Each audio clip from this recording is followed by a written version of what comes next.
The Galactic War Council was silent as the holographic star map lit the chamber. Hundreds of alien species had gathered, their admirals and generals standing tall in gleaming armor. Their fleets filled half the galaxy, their banners of conquest, shining. And now their eyes were fixed on one small blue planet, Earth. For weeks the Council had debated how to crush the humans. They were a young race, newly emerged from their world, daring to challenge powers that had ruled space for millennia. The aliens laughed at the idea of humanity as a threat. Their fleets outnumbered Earth ships 100 to 1. Their technology had been forged over eons, while humanity was still new to the stars. At the head of the chamber stood General Karvoth, a towering reptilian commander of the Drashkan Empire. His claws tapped the table as he sneered at the EO star map. "These humans," he growled, "think themselves warriors. They are nothing but primitive prey playing at war. Their ships are clumsy, their weapons weak, their tactics laughable." A chorus of alien generals chuckled in agreement. "They call their formations wolf packs," one admiral mocked. "They scatter their ships feigning weakness, then swarm like animals. Predictable. They rely on deception," another added. "As if shadows and tricks could defeat an armada of 1,000 warships." The chamber roared with cruel laughter. The aliens were confident. They had seen human fleets retreat, lure, and vanish into nebulas, only to strike back with surprising ferocity. But to the Council, this was desperation, not strategy. The decision was made. The alien coalition would send its grand armada 10,000 ships strong to sweep humanity from the stars. It would be swift, they believed. It would be glorious. Humanity's burden on Earth, the mood was grim. The news of the incoming armada shook the nations. The sky over the oceans filled with carriers and battleships rising into orbit. Factories roared day and night, forging weapons. At the heart of Earth's defense stood Admiral Elias Kane, a man who had once been a history teacher before war had pulled him into the Navy. His hair was silver, his voice quiet, but his eyes carried the weight of 1,000 decisions. He addressed the gathered captains aboard the flagship Resolute. "They outnumber us, they outgun us, and they believe we are weak. That is our weapon.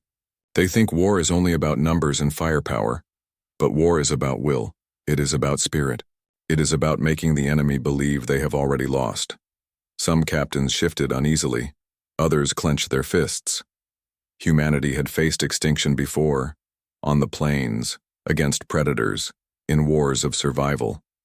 This was no different. "Admiral," Kane raised his hand, "we will not meet them head-on. We will not fight their war. We will fight our own way. And when history remembers this battle, let it be said that humanity refused to bow." The captains saluted, their voices echoing. Through the chamber, "For Earth, for humanity, the battle begins." The alien Grand Armada entered the Sol system like a storm. Waves of ships, towering dreadnoughts, cruisers bristling with cannons, swarms of interceptors, darkened the stars. Their generals broadcast messages, across all channels mocking humanity. "Surrender, creatures of Earth," one voice sneered. "Kneel, and we may let a few of you live as slaves. Resist, and your ashes will scatter across the void." Human fleets did not answer. Silence was their reply. Then it began. The first alien wave approached the asteroid belt, expecting weak resistance. Instead, hidden mines detonated, tearing through cruisers. Asteroids shifted, pushed by hidden thrusters, colliding with battleships. From the shadows, small human frigates darted out, striking like wolves, then vanishing into the rocks. The aliens scoffed. "Cowards, they run like vermin." But when they pursued deeper, more ships vanished. Ambushes struck from every angle. Missiles came from nowhere. Fighters hid in asteroid shadows, then cut apart enemy squadrons before disappearing. It was not a battle. It was a hunt, and the hunters were human. Mockery turns to fear days passed. The alien generals still mocked human tactics until they realized something terrifying. Entire fleets had gone silent. At first, they believed it was communication failure, but then wreckage floated from the dark, burned hulls of alien cruisers, drifting lifeless. Black boxes revealed the same thing. Sudden attacks, impossible maneuvers, ships vanishing into traps. The humans were dismantling the Grand Armada piece by piece. General Karvoth slammed his claws on the console. Enough of these games. Drive forward, crush them with firepower. The Armada advanced toward Earth in fury. But when they reached the orbit of Mars, the humans were waiting. Dozens of human fleets appeared on every side, yet none engaged directly. Instead, they cut supply ships, crippled engines, struck at vulnerable carriers. For every human ship destroyed, 10 alien warships fell into chaos. The aliens tried to regroup, but the humans refused to fight fairly. They fought like ghosts, unpredictable, relentless, merciless. "Where are they?" shouted an alien captain as his screens filled with static. Then a missile tore through his bridge, ending his cry. Humanity's memory, the alien generals could not understand. To them, war was honor, formation, brute strength. To humans, war was survival. Every trick learned across centuries of bloodshed, every deception from ancient battlefields, every lesson of predators and prey, it was all unleashed now. Cain had studied Earth's wars. Hannibal at Cannae, Washington at Trenton, guerrilla fighters in forests, submarines in oceans, resistance cells in cities. Humanity had never fought fair because fair fights were for those who could afford to lose. Now, the galaxy was learning the truth. Earth had never bred prey. Humanity had always been hunters.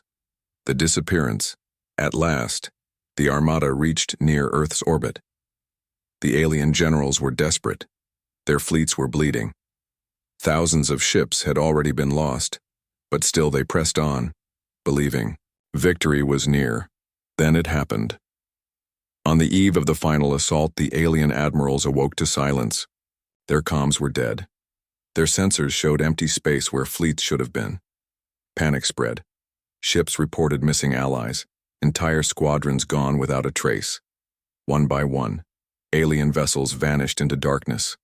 Sabotaged engines. Silent. Boarding parties. Stealth strikes. The humans had infiltrated the Armada itself, and then came the broadcast.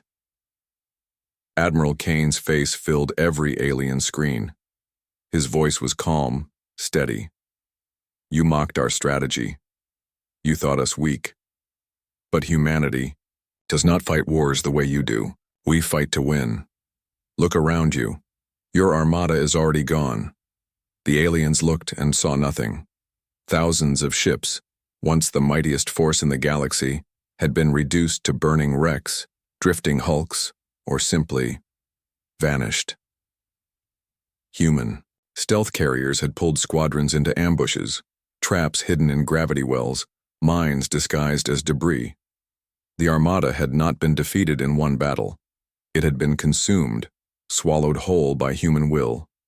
The aftermath, when the survivors fled back to the Galactic Council, they were broken. Generals who had once laughed now sat in silence, trembling. Their banners of conquest were gone, their fleets destroyed by the very prey they had mocked. The galaxy whispered in awe. Species that had once dismissed Earth now looked at humanity with fear and respect. Admiral Kane stood on the bridge of the Resolute watching the stars. His officers celebrated around him, but his face remained solemn. "This is not victory," he said softly. "This is survival. They will come again, but when they do, let them remember, Earth does not fall, humanity does not bow, and those who mock us vanish." And so it was written in the records of the galaxy, the day the Grand Armada disappeared, swallowed by shadows and fire, the day humanity taught the stars what it meant to fight them. Humanity was not prey. Humanity was the hunter.